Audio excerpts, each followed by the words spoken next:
Bismillahirrahmanirrahim. Assalamualaikum warahmatullahi wabarakatuh.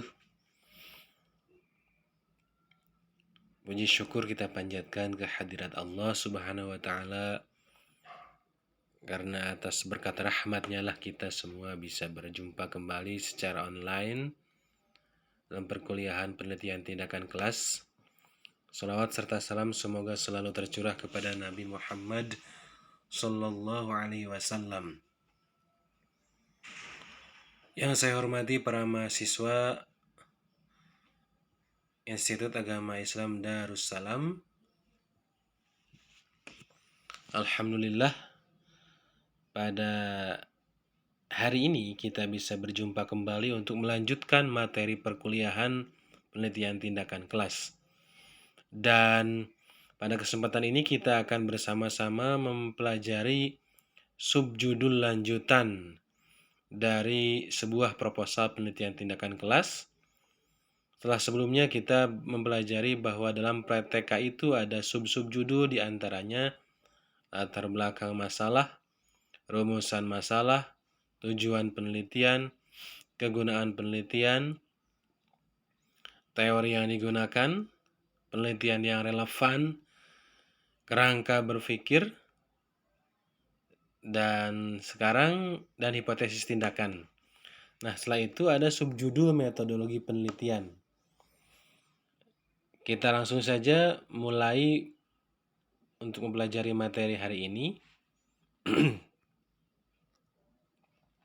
Di dalam subjudul metodologi penelitian, di dalam proposal PTK itu ada anak-anak subnya lagi.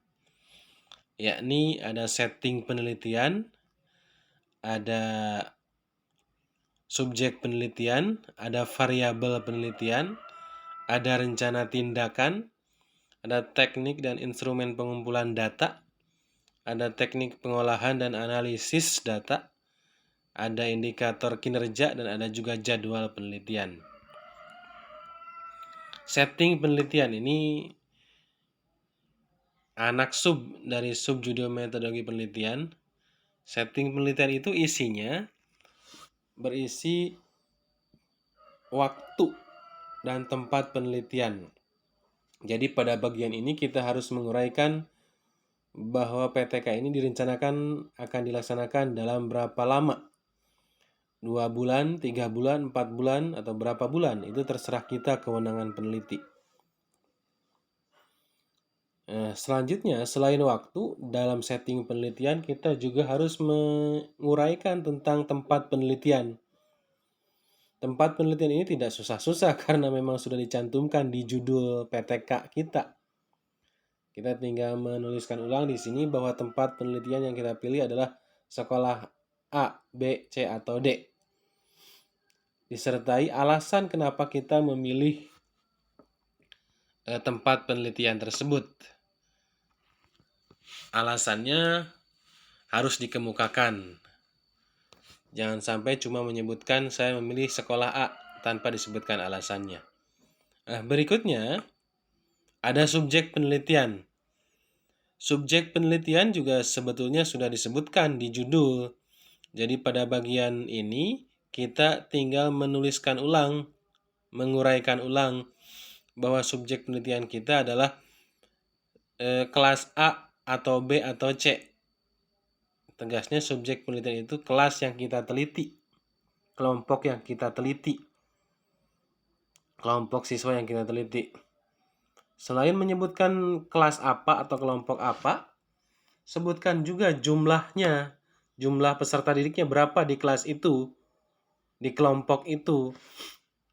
Lalu lebih baik kalau diuraikan jumlah itu berdasarkan jenis kelamin. Peserta didik yang laki-laki berapa jumlahnya, dan peserta didik yang perempuan juga berapa jumlahnya. Lebih bagus lagi, dirinci lagi dalam satu kelompok atau satu kelas itu karakteristik peserta didiknya.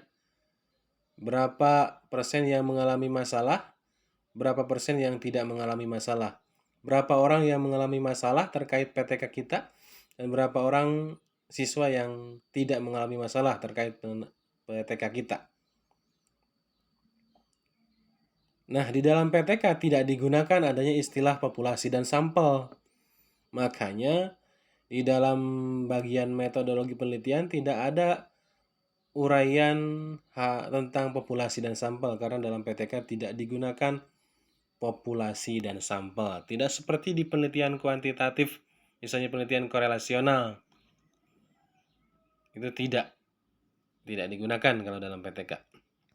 Nah, berikutnya ada anak sub dalam metodologi penelitian itu adalah variabel penelitian. Variabel penelitian di dalam PTK itu tidak sama dengan variabel penelitian di dalam penelitian kuantitatif. Yakni kalau dalam penelitian kuantitatif itu ada variabel bebas dan variabel terikat atau variabel X dan variabel Y atau juga nama lainnya variabel dependent dan variabel independent atau dalam eksperimennya ada variabel interpenning dan lain-lain. Nah, di dalam PTK variabelnya itu adalah ada 3, yakni variabel input, variabel proses, dan variabel output. Sekali lagi, dalam PTK itu ada 3 variabel, yakni variabel input, variabel proses, dan variabel output. Nah, variabel input itu adalah kondisi awal. Kondisi awal apa? Kondisi awal aspek-aspek yang ditanyakan di dalam rumusan masalah. Kalau beberapa waktu lalu, di materi yang lalu saya menyatakan bahwa rumusan masalah pertama itu harus menanyakan tentang kemampuan guru dalam menyusun perencanaan pembelajaran, pelaksanaan pembelajarannya, yang kedua, dan yang ketiga hasilnya terkait masalah yang ada di PTK. Maka variabel input adalah kondisi awal aspek-aspek yang barusan saya sebutkan yang ada di rumusan masalah itu, yakni kondisi awal kemampuan guru dalam menyusun perencanaan pembelajaran, kondisi awal pelaksanaan pembelajaran sebelum dilaksanakannya tindakan PTK, dan kondisi awal adanya masalah sebelum tindakan dilakukan. Ini ada 3. Sekali lagi, jumlah variabel input itu ada 3 sesuai dengan jumlah aspek-aspek yang ditanyakan di dalam rumusan masalah. Jadi kalau rumusan masalah ada 3, maka variabel input juga 3. Menyatakan kondisi awal sebelum pelaksanaan tindakan penelitian tindakan kelas. Kalau saya beri perumpamaan begini. Nanti saja ya. Nanti saja saya beri perumpamaannya. Yang kedua ada variabel proses. Variabel proses tidak perlu diuraikan panjang lebar. Kita tinggal mengemukakan di bagian variabel proses ini bahwa variabel proses itu adalah proses pelaksanaan tindakan. Tindakannya apa? Tindakannya tidak usah bingung-bingung kita mencarinya. Karena tindakan itu sudah tertera di judul PTK kita. Tinggal menguraikan proses pelaksanaan tindakan itu. Nah, selanjutnya ada variabel output. Variabel output itu kebalikan dari variabel input. Kalau variabel input itu kondisi awal sebelum tindakan dilaksanakan, sebelum solusi dilaksanakan, sedangkan variabel output itu adalah kondisi sesudah tindakan dilaksanakan. Lagi-lagi, kondisi apa? Ini kembalinya ke rumusan masalah. Kondisi aspek-aspek yang ditanyakan di rumusan masalah. Jadi variabel input itu adalah kondisi kemampuan guru dalam menyusun perencanaan pembelajaran setelah tindakan dilakukan. Kondisi pelaksanaan pembelajaran setelah tindakan atau solusi dilakukan, dan kondisi masalah setelah tindakan dilakukan, hasil dari tindakan itu yang ketiga. Jadi variabel input itu variabel output jumlahnya juga 3 sesuai dengan jumlah variabel input dan sesuai dengan jumlah rumusan masalah. Aspek-aspek yang ada dalam variabel output, yang ada dalam variabel input juga adalah aspek-aspek yang ditanyakan di dalam rumusan masalah. Urutan yang ada dikemukakan di dalam variabel output itu urutannya harus sesuai dengan urutan yang ada di variabel input dan juga harus sesuai dengan urutan aspek-aspek yang ditanyakan di bagian rumusan masalah. Kalau saya berilustrasi tentang variabel input, variabel proses, dan variabel output ini adalah begini. Variabel inputnya ini tentang makan misalnya ya. Makan. Variabel input, kondisi perut lapar, keroncongan, lemah, kurang tenaga, itu adalah variabel input sebelum, jadi kondisi awal seseorang sebelum dia makan, itu variabel input. Sekali lagi, perut keroncongan, lapar, badan terasa lemah, tidak bertenaga. Nah, itu variabel input sebelum seseorang makan, kondisi awal sebelum seseorang makan. Nah, proses makan, mengambil nasi, mengambil lauk pauk, apa saja lauk pauknya, itu variabel proses. Itu variabel proses. Dan yang terakhir, perut kenyang, bersendawa, atau dalam bahasa Sunda terab, lalu badan menjadi bertenaga, powerful, bertenaga. Nah, itu variabel output, yakni kondisi seseorang setelah makan. Nah, itu ilustrasi mengenai variabel input, variabel proses, dan variabel output. Baik. Nah, setelah variabel penelitian, ada rencana tindakan. Rencana tindakan itu di dalamnya kita harus menguraikan tentang jumlah siklus yang kita rencanakan selama PTK. Apakah 2 siklus, 3 siklus, atau 4 siklus. Nah, jumlah siklus yang kita rencanakan itu tergantung kita peneliti mau merencanakan berapa siklus, itu kewenangan kita. Nah, dalam satu siklus itu ada yang menyatakan satu siklus itu satu pertemuan pembelajaran, ada yang menyatakan satu siklus itu 2 pertemuan pembelajaran, ada pula yang menyatakan bahwa satu siklus itu 3 pertemuan pembelajaran. Mau mana yang kita pilih, itu juga terserah kita. Itu juga terserah kita. Nah, jangan lupa pula, setelah kita menentukan berapa siklus yang kita rencanakan, dalam setiap siklus kita harus menjelaskan aspek perencanaannya, aspek tindakannya, aspek pengamatan, dan aspek refleksinya, tahap perencanaannya, tahap tindakannya, tahap pengamatannya, dan tahap refleksinya. Jadi bukan cuma menentukan jumlah siklus, tapi juga harus dirinci dalam setiap siklus itu aspek perencanaannya seperti apa, aspek tindakannya bagaimana, aspek pengamatannya bagaimana, dan juga aspek refleksinya. Baik, kita jelaskan masing-masing aspek yang harus ada dalam setiap siklus. Dimulai dari langkah atau step perencanaan.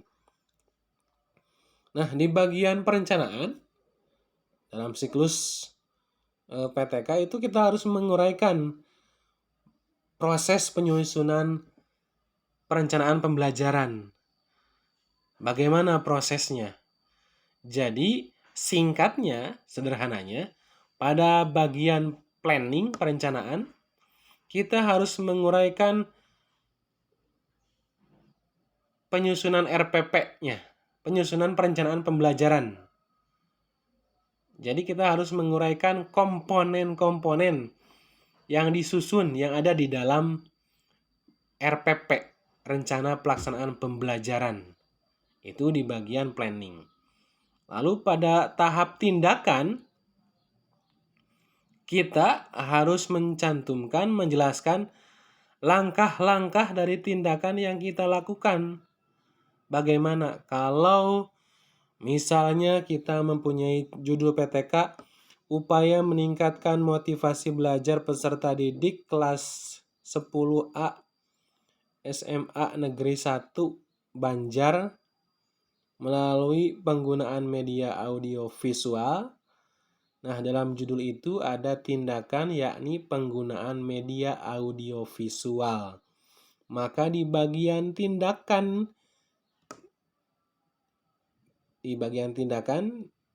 di sini, di bagian langkah tindakan, kita harus menguraikan bagaimana langkah-langkah penggunaan media audiovisual itu di kelas. Ini sebetulnya langkah-langkah penggunaan tindakan itu sudah ada di dalam RPP, karena di dalam RPP itu kan ada kegiatan pembelajaran. Jadi tinggal memindahkan saja, mengcopy saja, menyalin. Nah, lalu observing, ada tahap observing dalam siklus PTK itu, pengamatan. Nah, apa yang diamati? Kita harus menjelaskan di bagian ini bahwa yang diamati adalah aspek-aspek yang ditanyakan di dalam rumusan masalah, yakni kemampuan guru dalam menyusun perencanaan pembelajaran atau RPP, pelaksanaan pembelajaran, dan hasil dari tindakan yang kita lakukan. Jadi kembalinya lagi, pada bagian pengamatan ini kita harus menguraikan apa-apa aspek-aspek yang ada di dalam rumusan masalah. Lagi-lagi rumusan masalah menjadi pokok tempat kembalinya beberapa uraian dalam sub-sub judul proposal PTK. Nah, lalu pada bagian refleksi, apa yang harus kita uraikan di sini? Yang harus kita uraikan di sini adalah kekurangan dan kelebihan dari tiap aspek yang ada di dalam rumusan masalah, yakni kekurangan dan kelebihan yang ada di dalam aspek kemampuan guru dalam menyusun RPP atau perencanaan pembelajaran. Yang kedua, kekurangan dan kelebihan yang ada di dalam aspek pelaksanaan pembelajaran. Dan yang ketiga, kekurangan atau kelebihan yang ada di dalam aspek hasil dari tindakan yang kita lakukan. Lagi-lagi, sekali lagi saya tegaskan, rumusan masalah menjadi rujukan, termasuk di dalam bagian penguraian mengenai apa yang direfleksi oleh kita. Yakni yang direfleksi oleh kita adalah kelebihan dan kekurangan yang ada di dalam aspek-aspek yang ditanyakan di dalam rumusan masalah. Baik, para mahasiswa sekalian, itu dulu uraian tentang subjudul metodologi penelitian di bagian proposal penelitian tindakan kelas. Nanti materi ini akan kita lanjutkan. Terima kasih atas perhatiannya. Semoga apa yang saya sampaikan, apa yang kita pelajari bersama, walaupun sedikit tapi bisa memberikan manfaat yang sangat banyak untuk kita semua. Terima kasih atas perhatiannya. Sekali lagi saya ucapkan, saya akhiri. Alhamdulillahirabbil alamin. Assalamualaikum warahmatullahi wabarakatuh.